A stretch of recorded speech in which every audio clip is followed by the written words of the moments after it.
Hello बच्चों, let's read the question. The question says 3 Faraday of charge is passed through molten Al2O3 aqueous solution of CuSO4 and molten NaCl taken in a 3 different electrolytic cell. The amount of aluminium, copper and sodium deposited at the cathode will be in the ratio of। तो basically question में दे रखा है बच्चों, हमारे पास 3 electrolytic cell हैं जिसके अंदर हम लोग ने लिया है molten Al2 O3 and aqueous CuSO4 and molten NaCl, और इस तीनों में 3 फाराडे चार्ज पास करवा रहे हैं। तो हमसे पूछा जा रहा है कि इस तीनों का कितना मोल डिपॉजिट होगा, उसका रेशियो बताओ। तो फर्स्ट ऑफ ऑल बात करेंगे बच्चों हम लोग यहाँ पे की कॉन्सेप्ट। तो बेसिकली क्वेश्चन आया बच्चों Faraday Faraday law of electrolysis, law of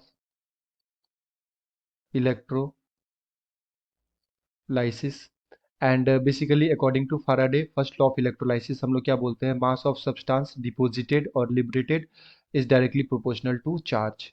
यानी कि जितना ज़्यादा चार्ज हम लोग पास करवाएंगे बच्चों उतना ही ज़्यादा यहाँ पे क्या होगा, मास डिपॉजिट होगा या फिर लिबरेटेड होगा। ओके, तो ये होता है फर्स्ट लॉ। एंड हमारे पास फर्स्ट सबसे पहले दे रखा है Al2O3 मोल्टेन। तो जब इसका इलेक्ट्रोलाइसिस करवाएंगे बच्चों तो ये ब्रेक करेगा Al3 प्लस में और साथ में 3O2 माइनस पे। ओके, एंड जो हमारा कैथोड होगा बच्चों, एट कैथोड, कैथोड पे क्या होता है, कैथोड पे होता है बच्चों रिडक्शन। कैथोड इस पे क्या होगा बच्चों, रिडक्शन। यानी कि जो हमारे पास एल्यूमिनियम है Al3 प्लस, ये क्या करेगा 6 इलेक्ट्रॉन लेगा एंड ये डिपॉजिट होगा कैथोड के ऊपर। ओके, तो अगर मैं यहाँ देखूँ बच्चों तो कितने इलेक्ट्रॉन है, 6 इलेक्ट्रॉन है। सो एक मोल अगर इलेक्ट्रॉन होता है तो उसका चार्ज होता है 1 फाराडे हम लोग बोलते हैं। तो यहाँ पे 6 मोल इलेक्ट्रॉन अगर हम लोग कंसीडर करेंगे तो क्या बोल सकते हैं, 6 फाराडे। तो 6 फाराडे से यहाँ पे 2 मोल एल्यूमिनियम मिल रहा है हमें, 2 मोल एल्यूमिनियम मिल रहा है हम लोग को। तो 1 फाराडे से कितना मिलेगा बच्चों, ये मिलेगा 2/6 मोल ऑफ एल्यूमिनियम। तो कितना पास करवाना है हमें, 3 फाराडे। तो 3 फाराडे से कितना मिलेगा, 2/6 इंटू 3 मोल। तो अगर मैं यहाँ से देखूँ तो हमारे पास कितना आ गया, ये आ जाएगा 2, 2 से 2 कैंसिल आउट हो जाएगा, यानी कि 1 मोल मिलेगा बच्चों हमें, किसका, एल्यूमिनियम का। सिमिलरली हम लोग क्या करेंगे, कॉपर के केस में इसे लिखेंगे। तो हमारे पास क्या है, Cu2 प्लस है कॉपर, ये क्या करेगा बच्चों, 2 इलेक्ट्रॉन लेगा एंड ये डिपॉजिट होगा किसमें, Cu सॉलिड के अंदर। तो अगर मैं यहाँ देखूँ तो यहाँ पे कितने मोल है बच्चों, 2 मोल है।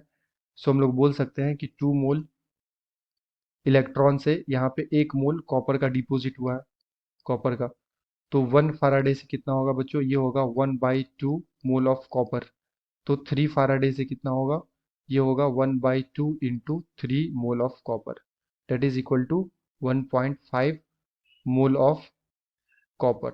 ओके, एंड लास्ट में हमारे पास है NaCl। सो Na प्लस, ये भी रिएक्शन कहाँ होगा बच्चों, ये भी कैथोड के ऊपर ही होगा, रिडक्शन रिएक्शन, रिडक्शन। एंड ये भी बच्चों कैथोड के ऊपर ही होगा, रिडक्शन होगा। ठीक है, Na प्लस का, तो ये Na प्लस क्या करेगा, इलेक्ट्रॉन लेगा एंड ये Na सॉलिड के अंदर डिपॉजिट होगा। सो वी कैन से 1 फाराडे से 1 मोल Na डिपॉजिट हो रहा है। तो 3 फाराडे से कितना होगा बच्चों, ये होगा 1 into 3 mole of Na। So it is equal to 3 mole of Na।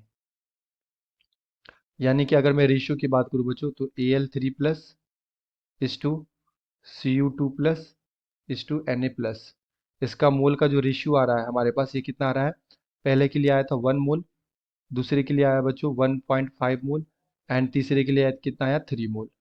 तो ये हमारा क्या हो जाएगा, मोल का रेशियो हो जाएगा। ओके, 1:1.5:3। अगर मैं यहाँ पे ऑप्शंस को चेक करूँ बच्चों तो ऑप्शन नंबर सी में दे रखा है 1 mole, 1.5 mole and 3 mole. So the appropriate answer is option number C. I hope you will understood it well. Best of luck. Thank you.